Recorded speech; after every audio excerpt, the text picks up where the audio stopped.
नमस्कार किसान भाइयों, मई का महीना भिंडी की खेती के लिए बहुत ही ज़्यादा उपयुक्त होता है। अगर आप मई के महीने में भिंडी की बुआई करते हैं तो जून के आखिर में आपका उत्पादन शुरू हो जाएगा और आप सितंबर अक्टूबर तक भिंडी की खेती से बहुत ही अच्छा उत्पादन ले पाएंगे। और इस समय मार्केट में भिंडी की कीमत जो है वो काफ़ी ज़्यादा रहती है।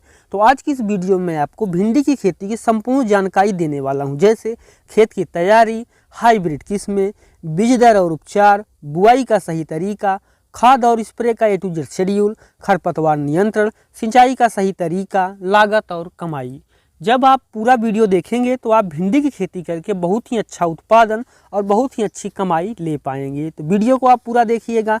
चैनल पर पहली बार आए हैं, चैनल को भी सब्सक्राइब कर लीजिएगा, क्योंकि खेती बाड़ी से जुड़ी हुई ऐसी ही महत्वपूर्ण वीडियो मैं आपके लिए बनाता रहता हूँ। चलिए शुरू करते हैं। सबसे पहले आपको खेत की 2 से 3 जुताई करनी है, उसे खरपतवार निकाल लेने हैं और उसके बाद उसमें आपको गोबर की खाद 2 से 3 ट्रॉली डाल देनी है। अगर आपके पास गोबर की खाद नहीं है तो आप वर्मी कंपोस्ट डाल सकते हैं, चिकन मैन्योर डाल सकते हैं, जो भी आपके पास नेचुरल खाद है आप उसको डाल करके 2 से 3 जुताई फिर कर दीजिए। और उसके बाद जो है आप अपने खेत में बेड बना लीजिए, क्योंकि बरसात शुरू होने वाली है तो आपको बेड विधि से ही खेती करनी चाहिए। अब आपने बेड बना लिया, अब आपका जो खेत है वो बुआई के लिए तैयार हो गया है। और अब हम बात करते हैं हाइब्रिड किस्मों की। आज मैं आपको ऐसी टॉप 3 हाइब्रिड किस्मों के बारे में जानकारी देने वाला हूं। अगर आप इन किस्मों को लगाते हैं तो आप निश्चित ही बहुत अच्छा उत्पादन ले पाएंगे। जो हमारी पहली हाइब्रिड किस्म है वो है माहिको की माही 28, जिसको कि माही 28 भी कहा जाता है। यह जो किस्म है ये पीला मोजेक के प्रति रोग प्रतिरोधी होती है और ये एक हाइब्रिड किस्म है। इसकी जो पहली तुड़ाई है 45 से 48 दिन में शुरू हो जाती है और इसकी जो पत्तियां होती हैं वो कटी जैसी होती हैं। तो आप पहचान लेंगे कि ये माहिको की ही वैरायटी है। और इसके फल जो होते हैं वो काफ़ी मुलायम होते हैं और जो फल की लंबाई होती है वो 10 से 12 सेंटीमीटर की होती है। और उसकी जो सेल्फ लाइफ होती है वो भी काफ़ी अच्छी होती है। तो आप इस किस्म को लगा सकती हैं। जो हमारी दूसरी हाइब्रिड किस्म है वो है एडवांटा की राधिका। यह भिंडी की नंबर 1 किस्म मानी जाती है। बहुत सारे किसान भाई इस वैरायटी को लगाते हैं। इसकी क्या खास बात है, चलिए वो भी जानते हैं। यह भी एक हाइब्रिड किस्म है। इसका पौधा जो होता है वो मध्यम होता है।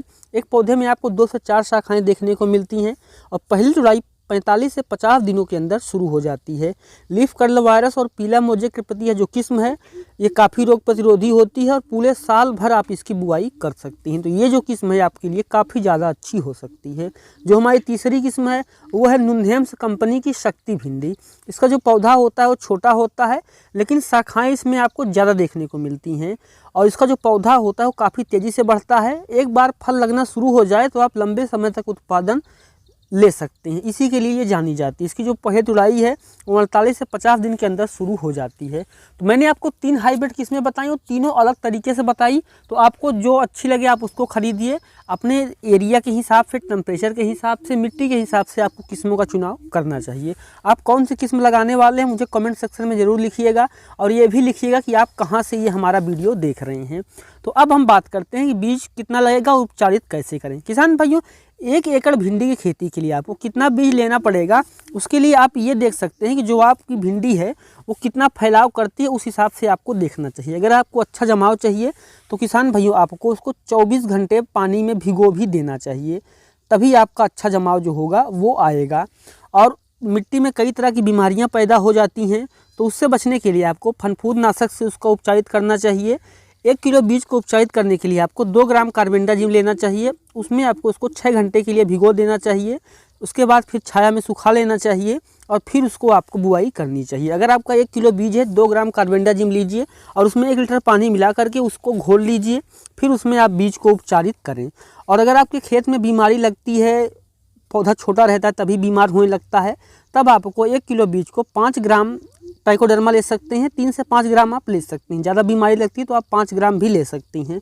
उसको आपको 1 किलो बीज को उपचारित करना है ट्राइकोडर्मा से। और अगर आप ट्राइकोडर्मा और कार्बेंडाजिम दोनों से उपचारित कर लेते हैं तो आपको रोग जो है वो ना के बराबर देखने को मिलेगा। और अब हम बात करते हैं कि बुआई का सही तरीका क्या है। भिंडी की बुआई पूरे साल भर की जाती है।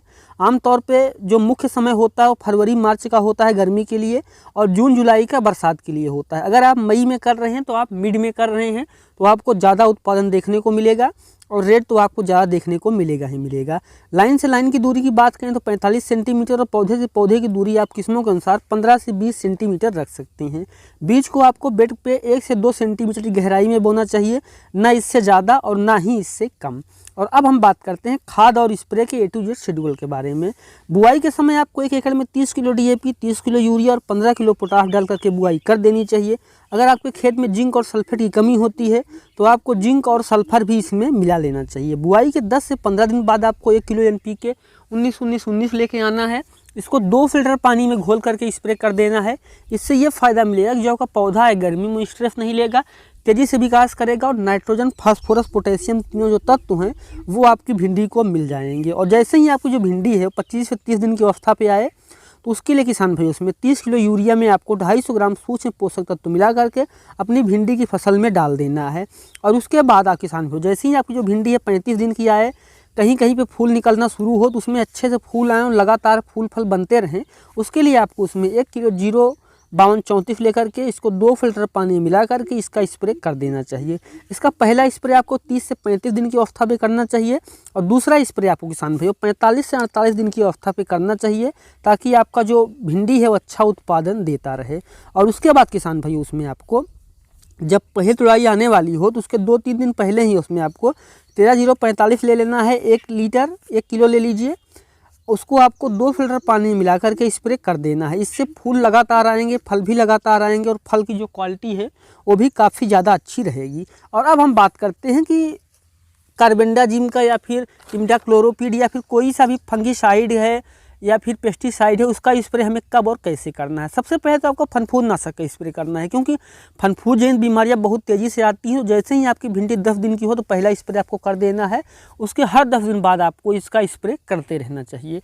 उसके बाद आप देखें कि आपकी जो भिंडी है अगर वो पीला मोजेक जो वैरायटी आप लगा रहे हैं पीला मोजेक के प्रति रोग प्रतिरोधी है तो बहुत अच्छी बात है। अगर नहीं है तो उसके लिए आप उसकी दवाई कर सकते हैं। जैसे कि आप बहुत तरह के चीज़ें आती हैं, जिस तरह की आपके भिंडी में समस्या है उस हिसाब से आप उसका स्प्रे कीजिए।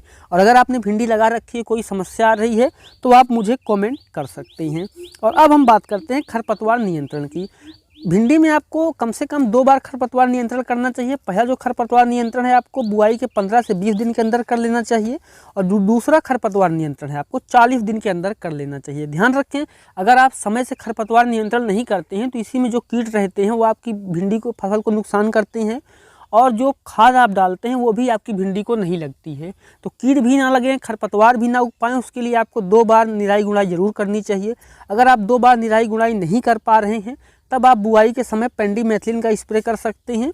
इससे भी आपको खरपतवार देखने को नहीं मिलेंगे, लेकिन सबसे अच्छा ये रहेगा कि आप इसकी निराई गुड़ाई हाथ से ही करें। और अब बात करते हैं सिंचाई के शेड्यूल की। सबसे पहले अगर आप मार्च के महीने में भिंडी की बुआई करते हैं 10 से 12 दिन पे आपको सिंचाई करनी चाहिए। अप्रैल में 7 से 8 दिन और मई में आपको 4 से 5 दिन पे सिंचाई करनी चाहिए। ध्यान रखें मिट्टी में दरारें ज़्यादा ना बने, तभी आपको सिंचाई करनी है। सिंचाई आप सुबह या शाम के समय करें, ज़्यादा पानी ना भरें, क्योंकि अगर दोपहर में ज़्यादा पानी भर देंगे तो आपकी जो भिंडी है उस पर इसका बुरा असर पड़ सकता है। तो आप अपनी मिट्टी के हिसाब से ही सिंचाई करें।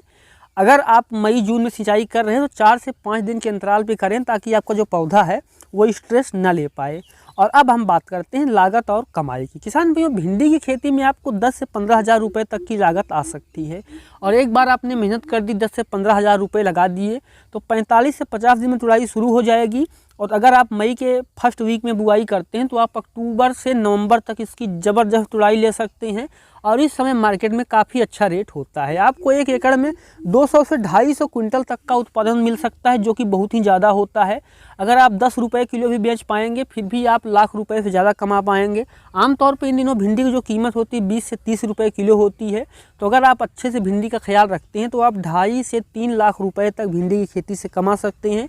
ये कोई ज़्यादा अमाउंट नहीं होता है, क्योंकि आपने काफ़ी मेहनत भी की है, पैसा भी लगाया है, तो आप 2.5 से 3 लाख रुपए काफ़ी आसानी से कमा सकते हैं। अगर आपको भिंडी की फसल पे और अधिक जानकारी चाहिए तो इन स्क्रीन पे आपको प्लेलिस्ट मिल जाएगी, आप उस प्लेलिस्ट को देख सकते हैं। उसमें आपको भिंडी की खेती की A to Z संपूर्ण जानकारी देखने को मिलेगी। ये वीडियो आप कहाँ पे देख रहे हैं हमें कमेंट सेक्शन में ज़रूर लिखिएगा, ताकि जब हम कोई अगली वीडियो बनाएं तो आपको उसका नोटिफिकेशन भी मिल सके। उसके लिए आप सब्सक्राइब कर लीजिएगा। और अगर हमें पता रहेगा कि आप वीडियो से कहाँ देश से देख रहे हैं तो हम आपके लिए उपयोगी उपयोगी कंटेंट बना सकेंगे। तो उम्मीद करता हूँ कि वीडियो को काफ़ी अच्छा लगा होगा। अगर ये वीडियो आपको इंटरेस्टिंग लगा है तो वीडियो को लाइक कर दीजिए। चैनल पे पहली बार आए हैं, चैनल को भी सब्सक्राइब कर दीजिए, क्योंकि खेती बाड़ी से जुड़ी हुई ऐसी महत्वपूर्ण वीडियो मैं आपके लिए बनाता रहता हूँ। और आपको अगला वीडियो किस टॉपिक पर चाहिए आप मुझे कमेंट ज़रूर करें। तो मिलते हैं किसी एक और वीडियो में नए टॉपिक के साथ। वीडियो देखने के लिए आपका बहुत बहुत धन्यवाद।